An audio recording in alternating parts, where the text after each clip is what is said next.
ان کے اوپر اٹیک کیا، تو ان کے جو پاکستان تحریک انصاف کی قیادت ہے اس کے حوالے سے بڑے سیریس ریزرویشنز رہے ہیں، اور یہ خود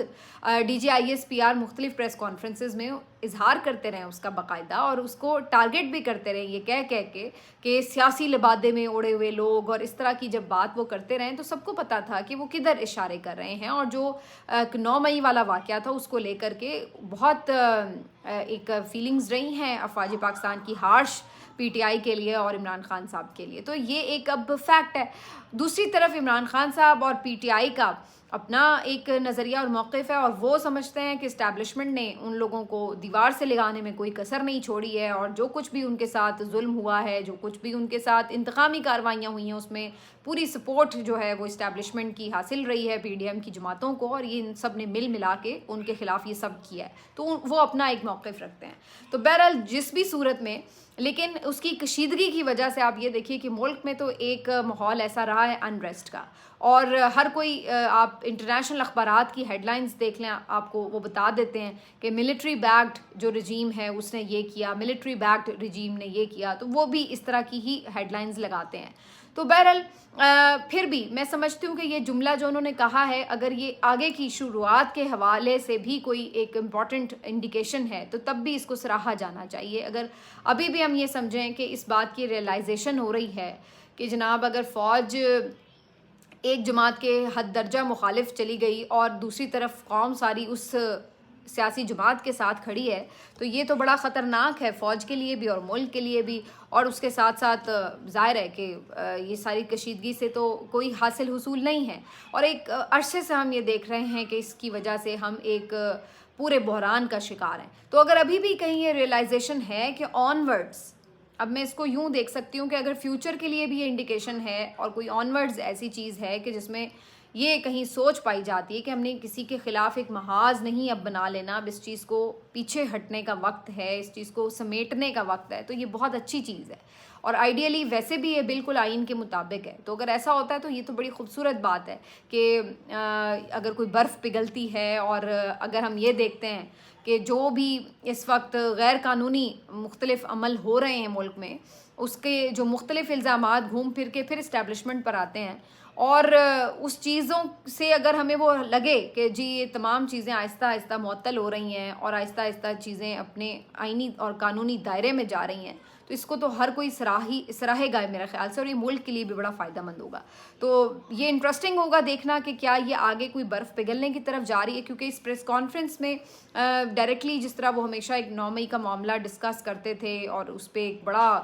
کلیئر ان کا وہ آتا تھا کہ چھوڑیں گے نہیں، اور اس طرح کی چیز وہ چیز اس طرح سے دکھتی نہیں ہے۔ اور اسی طرح جو بھی حال ہی میں کور کمانڈرز کانفرنس ہوئی تھی اس کے اعلامیے میں بھی اس طرح کا 9 مئی کا ذکر نہیں تھا۔ تو ڈیلیبریٹلی ہے یا چونکہ بات نہیں ہوئی، یا چونکہ کوئی نئی اس میں کوئی ایسی صورتحال میں تبدیلی نہیں ہوئی اس وجہ سے بات نہیں کی، لیکن جس بھی وجہ سے ہے، اگر یہ کوئی فیوچر کی انڈیکیشن ہے اس لحاظ سے کہ کہیں نہ کہیں کوئی یہ سوچ پائی جا رہی ہے کہ اب پیچھے ہٹنا ہے، اب رکنا ہے، تو اس کو پھر بھی سراہا ہی جائے گا۔ باقی کچھ چیزوں کے اوپر بات کر لیتے ہیں جو انہوں نے آج پریس کانفرنس میں کی ہیں۔ انہوں نے کہا ہے قومی سلامتی میں کسی چیز کے اوپر سمجھوتا نہیں کیا جائے گا۔ بلوچستان کے حوالے سے انہوں نے کہا ہے کہ بہت نیریٹو بنایا جاتا ہے کہ جیسے وہاں پہ بڑی احساس محرومی ہے اور وہاں پر بڑی پسماندگی ہے، تو وہ یہ کہتے ہیں کہ وہاں پر صورتحال اس کے برعکس ہے، بہت پیسہ لگایا گیا بلوچستان میں، بہت سے نئے پروجیکٹس شروع کیے گئے ہیں، جو کہ نہ صرف یہ کہ جو آپ کی یہ ایک پولیٹیکل لیڈرشپ ہے اس کی طرف سے، بلکہ افواج پاکستان نے بھی اس میں بڑا اہم کلیدی کردار ادا کرتے ہوئے بہت سارے پروجیکٹس وہاں پر لگائے ہیں۔ تو یہ سب تو مسئلہ یہ ہے کہ اب بالکل ایک D G I S P R کا اپنا موقف ہو سکتا ہے، لیکن ہم جو دیکھتے ہیں، جو ہمیں وہاں کی لیڈرشپ کرتی ہے رسپونڈ، اور جو وہاں کی میڈیا برادری بتاتی ہے سارے حالات، اس سے تو ہمیں یہ تاثر ملتا ہے کہ اگر کچھ پروجیکٹس ہیں تو وہ بڑے لمیٹڈ ایریاز میں ہیں، بڑی کم ایسی آبادی ہے جو کہ ان سے استفادہ کر سکتی ہے، زیادہ تر جو اس کے لوگ ہیں بلوچستان کے وہ پسماندہ ہی ہیں، اور پرابلم یہ ہے کہ جو ان کے ساتھ ایک تو ہے نا غربت ہے، چلیں وہ تو اب سارے ملک ہی